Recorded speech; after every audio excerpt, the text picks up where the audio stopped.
En María con voz, ausente con aviso, la estamos suplantando aquí en Radio Rivadavia. Es habitual que participe de este programa en Radio Rivadavia nada más y nada menos que el doctor Andrés Mega, quien es psiquiatra. Su matrícula profesional, acá no dice la matrícula profesional, mira, pensé iba a dar el teléfono. En todo caso lo damos luego. Doctor Andrés Mega, mucho gusto, mi nombre es Miguel Nicoliche, el gusto de saludarlo y que nos esté acompañando en María con vos por Radio Rivadavia. Miguel, buenas noches Mariano, buenas noches Agustín, gracias por el contacto y gracias por la comunicación. Bueno, la verdad un gusto y un placer. El psiquiatra es un médico que se especializa en patologías de la psiquis. Correcto, y en patologías que tienen una incidencia no solamente desde lo psicológico, psicopatológico profundo, sino también en patologías que tienen una incidencia en lo social y en lo interpersonal, derivado de los distintos trastornos de conducta, amén de trabajar también, como en mi caso particular, durante mucho tiempo como asesor en la justicia. ¿Usted es perito? He sido perito durante mucho tiempo en tribunales, así que cumplimos funciones muchas, múltiples y muy versátiles. Claro. Estaba pensando, usted sabe que estoy leyendo una biografía de Sigmund, ¿no? Y la psiquiatría es el comienzo mismo de su inicio en la carrera vinculado a la salud y a la medicina, pero luego, cuando él descubre que los orígenes de ciertas enfermedades en verdad están en la psiquis, ahí comienza a desarrollar toda su teoría del psicoanálisis, ¿no? Es más o menos así, ¿entendí bien, doctor? En rigor, Sigmund Freud era neurólogo. Claro. Y secundariamente psiquiatra, y como bien dice Miguel, luego abandona o se separa de las sociedades vienesas de su época, por las cuales él es rechazado por su teoría de la sexualidad. Sí, exacto. De loco y sexópata lo trataba. Y claro, y muy valientemente desarrolla sus teorías en medio de un marco social muy hostil para sus ideas, pero bueno. Los alemanes, los vieneses, los austríacos. Exactamente. Sí. Una sociedad muy especial para la época, ¿no? Sí, claro. Y bueno, nada, no voy a rendir examen ahora con usted, lo haremos en otro momento, bien, pero está muy bien. usted habían convenido junto con Mariano que hoy íbamos a hablar de alcoholismo, ¿no? Que bien se puede decir que es una droga el alcohol. Efectivamente, el etanol, que es el componente principal de cualquier bebida alcohólica, es una droga depresora del sistema nervioso central, por el cual la neurona, que compone la unidad primaria de nuestro sistema nervioso central, tiene un apetito feroz y permanente. Le decimos técnicamente craving a esa situación. Y las consecuencias del consumo de alcohol en el mundo por esta enfermedad que antiguamente y en forma equivocada se llamaba vicio, y ahora sabemos que es una enfermedad, mata nada más ni nada menos que más de 3 millones de personas en todo el mundo. Y lamentablemente, desde el punto de vista social, no solamente acá, sino también en el exterior, no se trata adecuadamente en los medios la importancia, la trascendencia y las consecuencias sociales del alcohol. Por eso, más allá de cualquier otra consideración, el concepto alcoholismo esconde esta enfermedad que requiere de un tratamiento interdisciplinario y aparte de una alerta social permanente, porque el consumo de alcohol, que pasa del simple consumo social y trasciende luego a lo que es abuso y dependencia, y después si quiere Mariano podemos ampliar sobre estos dos conceptos, lleva a situaciones como tener, por ejemplo, que en la Argentina seamos el primer país de Sudamérica por persona en cuanto a consumo de alcohol. Qué bárbaro, ¿eh? Pero usted vio cómo son las estadísticas, ¿no? Porque las estadísticas dicen lo que alguien quiere que digan, porque Por ejemplo, si mi vecino tiene 2 autos, para la estadística uno de esos autos es mío. Claro. Y no es verdad. Exactamente. Bueno, pero el alcoholismo ha ido creciendo, sobre todo en los más jóvenes, donde han apuntado últimamente las campañas publicitarias desde hace unos años a esta parte, sobre todo a partir del gran terreno que ha ido conquistando la cerveza, que es verdad impresionante, ¿no? Sí, efectivamente es así. Usted sabe que en el rango de edad entre 12 y 17 años en la Argentina, 1 de cada 2 jóvenes tiene algún tema de problemático, y estamos hablando de problemático que ya se pasó de la etapa de consumo social y estamos en una etapa de abuso, está teniendo problemas con el alcohol. ¿Sí? Y esto, puntualmente, es sumamente preocupante por las consecuencias, tanto en el corto como en el largo plazo, en cuanto a no solamente la cantidad de alcohol, sino también qué tipo de alcohol consumen. ¿Por qué? Porque bien mencionó usted el tema de la cerveza como una bebida de baja graduación alcohólica de inicio, a los efectos recreativos. Pero lo que se está viendo en forma cada vez más frecuente es el pasaje, casi no hay una detección precoz de cuando el consumo de alcohol pasa a ser un verdadero problema y se lo toma como una gracia, se lo toma como un divertimento, como que el chico está creciendo y entonces hace sus primeros pasos con el alcohol, y realmente en esos consumos de alcohol que a veces son, se llaman binge drinking, el término en inglés, que significaría el consumo brusco, repentino e indiscriminado de cantidades grandes de alcohol, que puede desencadenar un síndrome que lleve a la muerte a ese adolescente, como efectivamente pasa. Entonces, lo que se observa como una cosa simpática, divertida, propia de la edad, no es nada más ni nada menos que un alto riesgo social que puede llevar a consecuencias nefastas, ni hablar de las consecuencias en los accidentes de tránsito o en situaciones complejas a nivel criminal, donde la incidencia de alcohol está en el orden superior al 50 y hasta el 60% de los casos. Usted sabe, doctor, estamos charlando por Rivadavia, en el programa de María Areces, con el doctor Andrés Mega, quien es psiquiatra, médico psiquiatra, que usted, yo he hecho habitualmente una vez por ahí un chequeo médico, hago deportes de alto rendimiento, tengo 59 años, le aclaro. Bien. Y cada vez que me viene la entrevista previa con el médico clínico, con el cual me va a prescribir precisamente los análisis, una de las cosas que me pregunta es sobre mi nutrición. Y dentro del esquema de nutrición, ¿toma usted alcohol? ¿Cuánto alcohol usted toma? ¿Cómo toma usted alcohol? Fíjese, ¿no?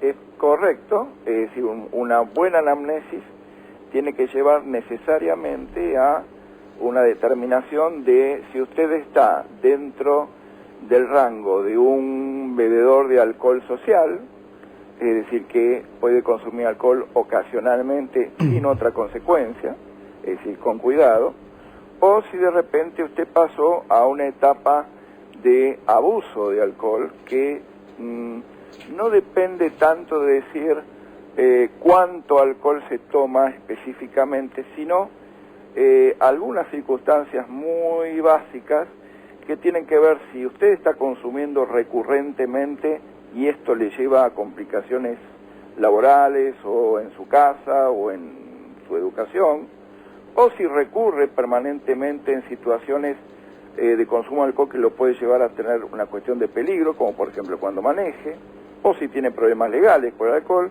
o si hay también problemas interpersonales permanentes por el consumo de alcohol. Estas 4 cosas que acabo de mencionar tienen que ver puntualmente con lo que se llama abuso de alcohol. Y eso ya sí es un indicador de la presencia de enfermedad, que me imagino no es su caso. Es habitual que el efecto que provoca el alcohol, sobre todo en los más jóvenes, son 3 estados de ánimo, por lo menos que yo he detectado. y no lo digo desde el punto de vista académico porque no me corresponde. El primero puede ser la euforia, la alegría. El segundo es el sueño, quedarse dormido. Y el tercero, ponerse violento. ¿Es más o menos así? ¿Me olvidé de alguno? No, está muy bien descrito. Nosotros estamos hablando de una sustancia que es básicamente depresora del sistema nervioso central. ¿Qué quiere decir? Que actúa sobre nuestra corteza cerebral reduciendo la actividad, ¿sí? Entonces, todas las percepciones, todo lo que ve la persona, piensa o actúa, están enlentecidas, entra en una especie de cámara lenta, y por algo que se llama la ley ascendente de Jackson, el alcohol, luego de haber sido ingerido, metabolizado por el hígado, rápidamente sube, literalmente, sube al sistema nervioso central donde empapa el cerebro. Al producirse esta apetencia de la neurona por el alcohol, la neurona no funciona como funcionaría normalmente y baja el nivel de alerta, de reflejos, de atención absolutamente para todo, y ahí se produce muy bien lo que usted describe como un estado de sueño, sopor en algunos casos. Pero ¿qué pasa? Nuestro orden, nuestro faro de vigilancia social está en nuestra corteza prefrontal, por debajo de nuestra frente. Y ahí la acción del alcohol produce un efecto desinhibidor. Esto es, permite que la persona realice cosas que en términos normales no haría. Entonces se pone excesivamente eufórico, o excesivamente agresivo, o excesivamente, dependiendo de cada persona en particular, o excesivamente tolerante a determinadas situaciones, y esto hace que incurra en conductas, comportamientos o situaciones que pueden terminar en alto riesgo y hasta, o como estaba mencionando recién, en la muerte de la misma persona. Y esto es ahí donde se plantea el alto riesgo que significa esta intoxicación alcohólica periódica que se está dando en los jóvenes, que a veces son o productores de situaciones de riesgo legal o víctimas de las mismas situaciones. Hay algo que usted mencionó recién muy claramente, que tiene que ver con la previa. ¿Qué significa? Que se reúnen una cantidad de adolescentes en la casa de alguien y consumen alcohol y van alcoholizados a una determinada reunión social.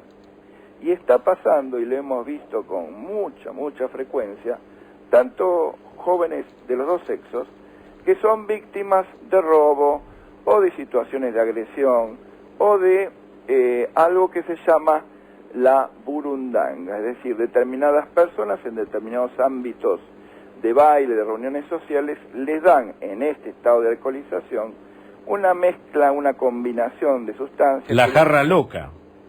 Claro, una combinación de factores, de sustancias que los hacen como esclavos y obedientes automáticamente. Y esto está facilitado por este estado de intoxicación y se han dado casos de violaciones y robos y una cantidad de cosas en esta situación con una amnesia a posterior absoluta del episodio. Esto también lo más grave, ¿no? Está charlando por Rivadavia el doctor Andrés Mega, médico psiquiatra, y estamos hablando de alcoholismo. Pero también hablemos, que le propongo, doctor, sobre las otras consecuencias, las biológicas, es decir, el hígado graso, por decirlo de alguna manera, por empezar por alguna parte, o de las patologías del hígado y otras subyacentes, ¿no? Claro. Cuando pasamos ya a una etapa de alcoholismo crónico, las consecuencias en cuanto a la dependencia del alcohol permanentemente produce en todos los órganos de la economía humana, produce secuelas tremendas. Y arrancando de la cabeza a los pies tenemos un recorrido que se puede verificar fácilmente como procesos de deterioro orgánico cerebral. ¿Por qué? Porque el consumo de alcohol lleva a la muerte neuronal, lleva a la menor producción de conexiones neuronales, y esto lleva a cuadros de demencia precoz, en algunos casos, producto por psicosis alcohólica o episodios de intoxicación alcohólica repetidos, Siguiendo, tenemos cardiopatía alcohólica, problemas del corazón y de la conexión eléctrica del corazón producidos por este consumo crónico de alcohol. Ni que hablar de la esteatosis, que es lo que mencionaba, el hígado graso, y luego la cirrosis, es decir, la muerte de las células hepáticas, llevando a la insuficiencia hepática, problemas renales de distintos tipos, la polineuritis alcohólica, es decir, el ataque de los nervios más importantes del cuerpo, producido por el alcohol, porque el alcohol hace, para decirlo en pocas palabras, se come la cobertura de los nervios, de alguna forma, y esto hace que la persona vaya perdiendo la visión, vaya quedándose paralítica, vaya teniendo consecuencias cada vez más graves a nivel neurológico, y las etapas finales del alcoholismo crónico tienen un nombre que es la psicosis de Korsakoff, que es una trilogía constituida por amnesia de fijación permanente, fabulación de relleno y la presencia de microzoopsias. El paciente está permanentemente viendo bichitos pequeños o animalitos y demás, ya en un cuadro de delirio, prácticamente demencial, de delirio todavía, ¿no? Sí. Entonces todas esas conjuntos de patologías implican incapacidad laboral, desarraigo familiar, pérdida del patrimonio de todo tipo, y obviamente internaciones, tratamientos muchas veces tardíos por el nivel de deterioro que tienen estos pacientes, es decir, y la muerte, por supuesto, como consecuencia final. Es decir, todo esto no es publicitado ni expresado por los medios con la frecuencia y la intensidad que esto debería ser. Y esto es una deuda social que en algún momento debería ser tomada con una campaña un poquito más firme por parte de las autoridades, claro está, ¿no? Convengamos, doctor, de que no hay bebidas buenas alcohólicas y bebidas alcohólicas malas. No, por supuesto. Hay bebidas alcohólicas y punto. Exacto, porque estamos hablando de una enfermedad y de un trastorno de conducta. El alcoholismo en sí, o el síndrome de dependencia de alcohol, puede ser primario o secundario. Esto entiéndase en el sentido de que hay una patología a tratar por detrás de cada persona que consume alcohol. Muchos de estos pacientes inician con depresiones o con trastornos psiquiátricos de distinta naturaleza que intentan mitigar con el alcohol. Gente que está bajo mucha presión psicológica o estados de ansiedad crónicos, o pacientes con trastornos bipolares o con esquizofrenia, también son consumidores de alcohol sin ningún tipo de control. Entonces, siempre menciono esto, no se puede centrar uno solamente en el concepto de el consumo de alcohol exclusivamente, sino pensar en qué persona está detrás del consumidor de alcohol, como diría Hipócrates, ¿no? No hay que pensar en la enfermedad solamente, sino en el enfermo que tiene la enfermedad, y al mismo tiempo tratar de reparar en cómo atendemos a esta patología que tiene esta persona y cómo lo ayudamos en este tema de su recuperación alcohólica. ¿Por qué? Porque a Dios gracias, más allá de todos estos males que acabo de mencionar, hoy en día en manos de los psiquiatras competentes que tenemos en el país, existen tratamientos muy eficaces para que la gente que tiene problemas con el alcohol deje de consumir. Eso por un lado. Y por otro lado, y hay que mencionarlo porque tienen buenos tratamientos y gran resultado, están los grupos de alcohólicos anónimos o de familiares de pacientes alcohólicos que hacen una tarea extraordinaria y desinteresada y que ayudan a muchísima gente en la Argentina y en el mundo a recuperarse. Yo creo en que con una, y vamos a decirlo sin vuelta, una pandemia que se lleva más de 3 millones de personas por año en todo el mundo, todos los tratamientos deben ser aplicados desde el mismo tiempo. El psiquiatra por un lado, el psicoterapeuta o psicólogo por otro lado, los grupos sociales de apoyo, la sociedad tomando nota y conciencia de esto, los padres supervisando a sus hijos adolescentes. Es decir, esto es un trabajo de todos porque el mal es muy grande. Doctor, ¿qué película usted recomendaría como para ver precisamente la génesis, la evolución y las consecuencias del alcoholismo. Bueno. ¿Lo sorprendí? ¿Lo sorprendí? No, pero está bien, sería para pensarlo, porque hay muchísimas películas que muestran el deterioro progresivo en este momento del alcohol.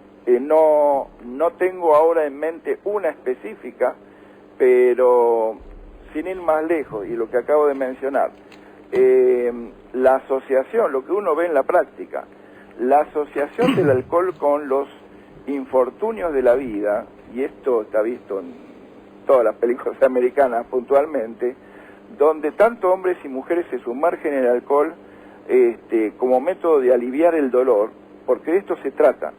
Los seres humanos no tenemos muchas veces el ánimo o la presencia para decir voy a resolver este tema, voy a hablar con un psiquiatra, voy a hablar con un psicólogo de lo que me está pasando, y entonces recurren a la variable más fácil. Voy a tomar alcohol porque el alcohol me va a ayudar a disipar este dolor que siento dentro mío. Y entonces se sumergen en alcohol, toman cantidades de alcohol cada vez más crecientes, y el alcohol no resuelve absolutamente nada. Al contrario, disuelve a la persona, a sus vínculos interpersonales, al cuerpo al que lo toma y a todos los que están alrededor. Y esto es un viaje de ida, lamentablemente, con consecuencias que pueden ser fatales.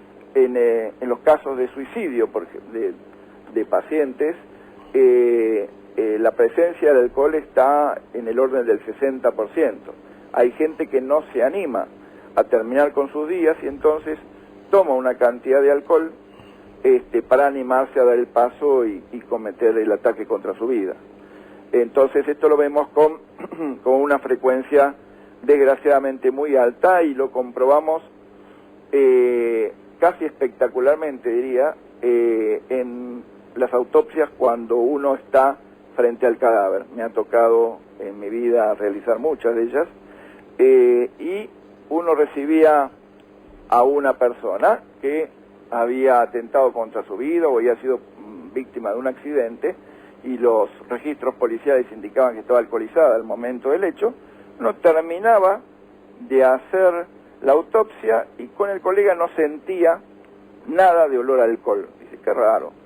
En el momento en que uno abría el cráneo, que era parte de la operación de autopsia, el olor a alcohol invadía un espacio enorme y dejaba la ropa de uno impregnada de alcohol. Por eso yo me refiero, y esto hay que vivirlo para poder comprobarlo, en la intensa atracción de las neuronas y el alcohol. Las neuronas son ávidas, voraces del tema del alcohol, y obviamente también son víctimas del alcohol porque tiene un efecto deleterio esta sustancia. Así que, bueno, todo lo que se puede hacer en esta lucha contra el alcohol en los jóvenes especialmente, que son nuestro futuro, y el tratamiento de personas adultas afectadas por el abuso y aún más la dependencia de alcohol, que deteriora en forma tan irreversible los vínculos, lo laboral, lo emocional, lo afectivo, y hace desaparecer a esta persona que alguna vez fue una persona. Bueno, esto es una lucha que debe convocar a todos. Y se puede, esto es la buena noticia, se puede. Hoy en día existen tratamientos, hoy en día existen aportes de la farmacología que hacen que la persona pueda vivir sin alcohol y muy saludablemente. No es como antaño que uno tenía que recurrir a productos que produjeran algún tipo de aversión alcohólica que daban unos efectos muy desagradables. Hoy en día, a Dios gracias, contamos con nuevas sustancias y con nuevos tratamientos psicoterapéuticos que ayudan a muchísimas personas, no solo aquí, sino en el resto del mundo también. Doctor, ¿cómo le va? Mariano le habla. Hola Mariano, ¿cómo estás? ¿Cómo le va? Bueno, feliz cumpleaños. Bueno, muchas gracias.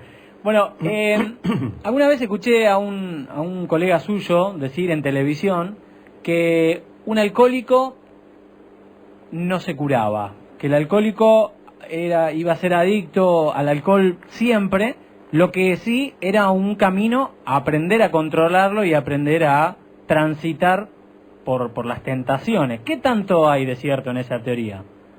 Bueno, no es incorrecto, básicamente. Estamos hablando de una enfermedad crónica.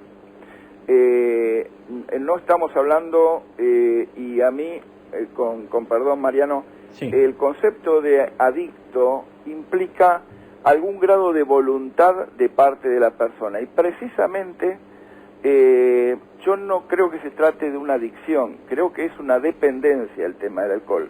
Es decir, la voluntad en sí es captada por el alcohol y ya la persona se convierte en una especie de esclavo del alcohol. Por eso hablo de enfermedad y no hablo de adicción. Porque inclusive desde las prestadoras de salud hay determinados principios farmacológicos que no quieren ser cubiertos por esas prepagas, porque dicen, no, el alcoholismo es una adicción, y es un error. No es un deseo de una determinada persona consumir alcohol, sino que ya es una enfermedad, y tan enfermedad como si fuera depresión, como si fuera una cardiopatía o una enfermedad metabólica. Entonces, ese concepto de lo social debe cambiar. En cuanto a la continuidad, por supuesto, el paciente que ha sufrido en carne propia las consecuencias del alcohol y lo que ha padecido por este alcoholismo, tiene que estar siempre atento a la posibilidad de una recidiva, a una recaída. En consecuencia, es muy importante el contacto con su médico, la continuidad de su tratamiento, no abandonar los tratamientos. Esta pandemia desastrosa que estamos sufriendo, lo que ha producido es que mucha gente pierda las esperanzas y se hunda nuevamente en el consumo de alcohol, lo que hay que tratar de evitar. Y reitero también, porque es bueno destacarlo, que los grupos de alcohólicos anónimos y los grupos de familias de pacientes con enfermedad alcohólica también funcionan y también prestan un servicio complementario.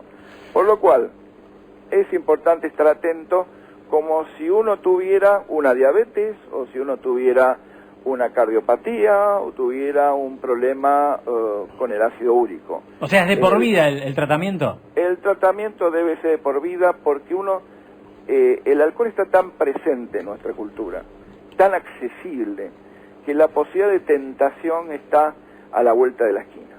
En un momento de bajón, en un momento de crisis personal, recurrir al alcohol como un, entre comillas, alivio, está ahí nomás. Por eso, todos los apoyos que se puedan hacer a este paciente y la conciencia de este paciente que es, en cuanto que es vulnerable, tiene que estar a la orden del día. Doctor Andrés Vega, qué gusto y un placer escucharlo, y bueno, favor, Miguel. será hasta la próxima, y seguro que va a ser en la compañía y en la conducción de María Areces. Le mandamos un abrazo. Muchas gracias por su atención y un saludo a la audiencia. Gracias, hasta la próxima. Adiós, gracias.